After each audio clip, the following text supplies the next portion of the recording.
Episode की शुरुआत में दिखाते हैं कि क्योंग काफ़ी टाइम से कल्टीवेट कर रही होती है और वो उसी पोजीशन में काफ़ी टाइम से फंसी होती है, जिससे वान सिन को उसकी चिंता होने लगी होती है। इसलिए वो उसे जगाने के लिए जैसे वो उसे टच करती है, क्योंग के बॉडी में से एक तरह की एनर्जी निकलती है जिससे वान सिन काफ़ी दूर फेंका जाती है। वैसा सिचुएशन देखकर डेविल बंदा जल्दी से एल्डर लू को बुलाने के लिए चला जाता है। अगले सीन में फैंग को दिखाते हैं जहाँ पर होटल जाने पर उसे पता चलता है कि यान किंग लोग वापस चले गए होते हैं। इसके बाद फिर से होली किंग माउंटेन को दिखाते हैं जहाँ पर एल्डर लू को क्योंग की सिचुएशन के बारे में पता चलता है। वो जानकर वो उन्हें दिलासा देते हुए कहते हैं कि तुम लोगों को ज़्यादा चिंता करने की जरूरत नहीं है।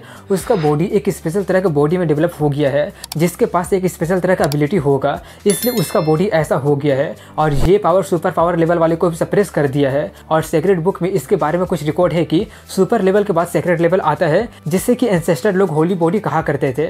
लेजेंड के अनुसार कुछ लोग ऐसे फिजिक के साथ जन्म लेते हैं जो कि सभी कुछ को सरपास कर देते हैं, जो कि सुप्रीम डिवाइन बॉडी के नाम से जाना जाता है। और उसका फिजिक देखकर लग रहा है कि वो एक स्पेशल तरह का इनेट डिवाइन बॉडी होगा। वो जैसे अपना बात पूरा करता ही है कि तभी वहाँ पर कोई दूसरा रिलम में से स्पेस को क्रैक करके वहाँ पर आ जाता है। वो देखकर एल्डर लू समझ जाता है कि स्पेस को क्रैक कर दिया, इसका मतलब वो जरूर सेंट होगा।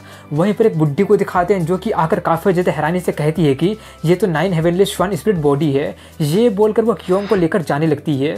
वो देखकर वान सिन उससे कहते हैं कि आप उसे नहीं लेकर जा सकती है। वो सुनकर वो सेंट उससे पूछती है अब तुम कौन हो। वान सिन कहते हैं कि मैं उसकी बड़ी बहन हूँ। उसके जवाब में वो कहती है अगर ऐसी बात है तो ठीक है, तुम भी उसे कंपनी देने जा सकती हो। ये बोलकर वो उसे भी लेकर जाने लगती है और वहां से जाते हुए कहते हैं कि मैं इन दोनों को लेकर जा रही हूँ, इनके फैमिली को बताना मत भूलना। वैसा कमोशन सुनकर वहां पर जल्दी से होली किंग आकर सिचुएशन का जायजा लेते हैं। एल्डर लू उन्हें सब कुछ बताकर कहते हैं कि मैं साइलम किंगडम जाकर उनके फैमिली को समझा दूंगा। उसके जवाब में होली किंग कहते हैं कि मैं भी साथ चलता हूँ। अगले समय फैंग को दिखाते हैं जहाँ पर वो वापस लांगशा सिटी वापस आ गया होता है और जैसे वो वहाँ पर पहुँचता है और बेमिंग के होली सन पर चली जाती है। फैंग को देखकर लांगशा को होली सन कहता है कि मुझे लगा नहीं था कि तुम वापस जिंदा बच जाओगे। फैंग कहता था कि इसका मतलब तुम निराश हो। ये बोलकर वो वहाँ से भागते हुए कहता है कि मैं तुमसे पहले नहीं मरूंगा। उसे भागते हुए देखकर होली सन उस पर हमला करने के लिए आगे बढ़ने लगता है। वहीं पर फैंग को दिखाते हैं जो कि भागते हुए सोच रहा होता है कि मुझे जल्दी से तियानवो ऑक्शन हाउस पहुंचना पड़ेगा क्योंकि सिर्फ वहीं पर लांगशा को होली सन वाइडली एक्ट नहीं कर सकता है। दूर से होली सन फैंग पर अटैक करने की कोशिश तो करता है लेकिन फैंग उसका सभी अटैक को काफी आराम से डॉज कर देता है। लेकिन तभी वहां पर होली सन के चारों बॉडीगार्ड आ जाते हैं जिनसे बचने के लिए फैंग अपना वॉइड में ट्रेवल करने की कोशिश तो करता है लेकिन वो कर नहीं पाता है और उसे चोट भी लग जाती है जिससे वो काफी ज्यादा शॉक्ड हो जाता है। और उनका पावर देखकर फैंग समझ जाता है कि उनका पावर के कारण ऐसा हो रहा है और वो उन चारों से तो छोड़ो सिर्फ एक से भी फाइट नहीं कर सकता है। फैंग वो सब सोच रहा होता है कि तभी होली सन उस पर अटैक कर देता है जिससे फैंग के कंधे में लग जाती है और होली सन वहां पर आकर फैंग को किक करते हुए कहता है कि अब तुम भाग क्यों नहीं रहे हो। और वो उसे और ज्यादा पीटता है कि तभी वहां पर रीइंकार्नेशन यानी कि शुयान का बॉयफ्रेंड आकर होली सन को हॉस्टेज बनाकर फैंग को जाने देने के लिए कहने लगता है। वो देखकर उसके बॉडीगार्ड अपने होली सन को जाने देने के लिए उसे धमकी देने लगे होते हैं लेकिन वहीं पर उसे थोड़ा सा भी ना घबराता देखकर खुद होली सन ही डर कर उसका बात मानने के लिए कहने लगता है। दूर से वो सब बेमिंग का होली सन देखकर खुद से कहता है कि आखिर वो बंदा कौन है जिस पर लांगशा को होली सन की एनर्जी का कोई असर हो ही नहीं रहा है। तभी फैंग उसी हालत में ऑक्शन हाउस पहुंच जाता है। उससे जाता देखकर बेमिंग का होली सन भी तमाशा देखने के लिए चला जाता है। वहीं पर फैंग जल्दी से जाकर वांग को अपना सिचुएशन बता देता है। वो जानकर वांग जल्दी से जाकर एल्डर फैंग को बता देता है कि हाउफेन तो आ गया है लेकिन वो मुसीबत में है। वो जानकर एल्डर फैंग जल्दी से वहां पर आते हुए अपने प्रेशर का यूज कर देते हैं जिससे होली सन का सभी बॉडीगार्ड नीचे गिर जाता है क्योंकि वो उसका प्रेशर में खड़ा नहीं रह पा रहे होते हैं। और वो आगे बढ़ते हुए उनका अटैक करने का कारण पूछता है। वो सब देखकर फैंग सोचता है कि आखिर ये मुझे लेकर इतना ज्यादा चिंता क्यों कर रहे हैं, कहीं इन्हें पता तो नहीं चल गया ना कि मैं फैंग फैमिली से बिलोंग करता हूँ। वहीं पर उसके बॉडीगार्ड अभी भी अपने होली सन का बचाव करने की कोशिश करते हैं लेकिन बदले में वो लोग खुद ही पिट जाते हैं। दूर से वो सब देखकर बेमिंग का होली सन सोच रहा होता है कि लगता है कि मैंने उससे कम समझ लिया है, आखिर उसका आइडेंटिटी क्या है। वहीं पर उसके बॉडीगार्ड फिर से सन बॉडी का रेयर होने की बात करके उसे छोड़ देने की बातें करने लगते हैं लेकिन उसके बावजूद भी एल्डर फैंग उसे पीटते हुए कहते हैं कि पिछली बार भी तुम यही कारण बताए थे।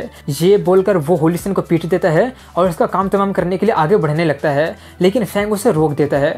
वो सुनकर होली सन काफी ज्यादा हैरान हो जाता है कि आखिर वो मेरा बचाव क्यों कर रहा है। वहीं पर फैंग उनसे कहता है कि उसे मारकर आप अपना हाथ को गंदा मत कीजिए, मैं उसे संभालता हूँ। ये बोलकर वो होली सन की तरफ बढ़ने लगता है। फैंग को अपने तरफ आता देखकर होली सन कहता है कि मुझे अभी खत्म कर दो क्योंकि आम डिवाइन लेवल वाला भी मेरा मैच हो ही नहीं सकता है। फैंग उससे कहता है कि मैं तुम्हारा जैसा नहीं हूँ, मुझे गंदे काम करवाने के लिए दूसरों का यूज करना पसंद नहीं है। मैं तुम्हें 3 साल दे रहा हूँ ठीक होने के लिए और तैयारी करने के लिए।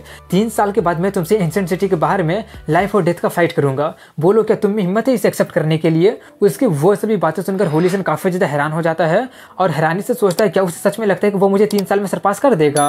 उसका हैरानी भरा शक्ल देखकर फैंग उससे पूछता है कि क्या तुम में हिम्मत नहीं है क्या। तभी वहाँ पर बेमिंग का होली सन आकर कहता है कि अपने लीडर के बिहाफ में मैं तुम्हारे चैलेंज को एक्सेप्ट कर रहा हूँ।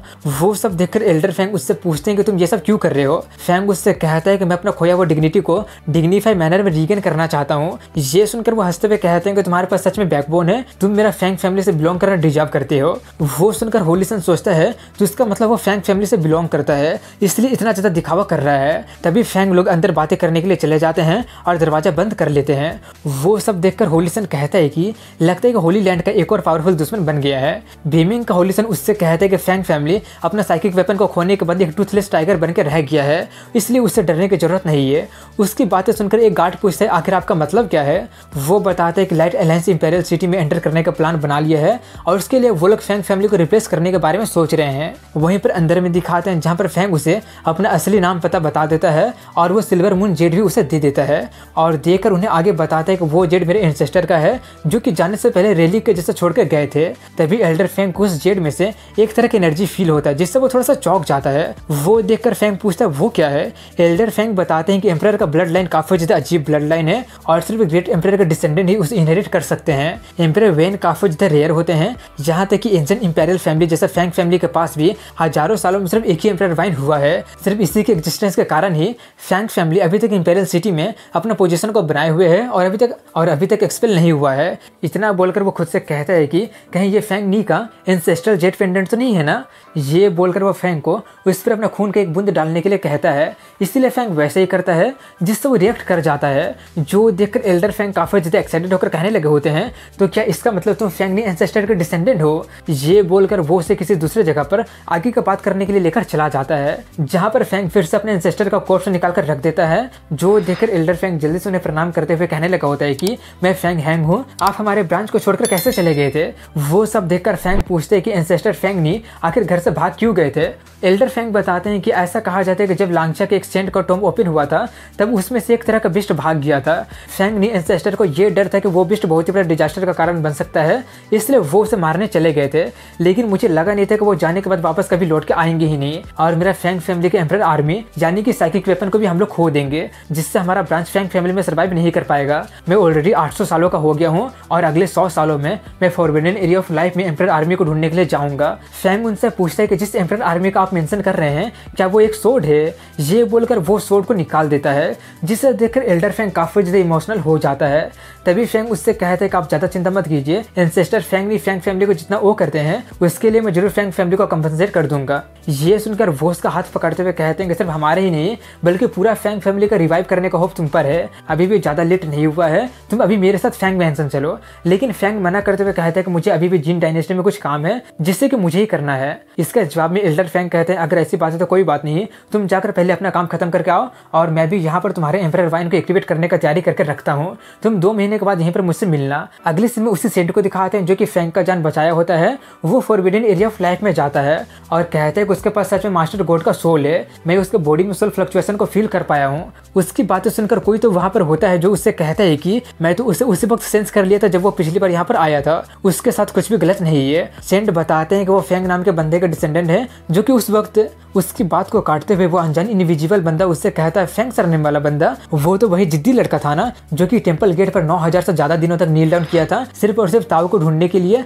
अनएक्सपेक्टेडली उस समय गॉड को उस पर दया आ गया था। सेंट कहते हैं हाँ इसीलिए तो हम उसे इग्नोर नहीं कर सकते हैं। वो इनविजिबल बंदा कहता है लेकिन मैं झमेले में नहीं पड़ना चाहता हूँ, बाहर का अफेयर को मैं तुम पर छोड़ रहा हूँ और हाँ अगर उसे तुम्हारी जरूरत हो तो उसका हेल्प करने तुम जरूर जाना, अगर सब कुछ ठीक रहा तो मैं जल्दी यहाँ से निकल जाऊंगा। और इसी के साथ यहीं पर इस एपिसोड की एंडिंग हो जाती है। अगर वीडियो पसंद है तो लाइक कमेंट शेयर कर, चैनल को सब्सक्राइब जरूर कीजिएगा। मिलता हूँ कल अगले वीडियो में, तब तक के लिए हैव अ गुड डे।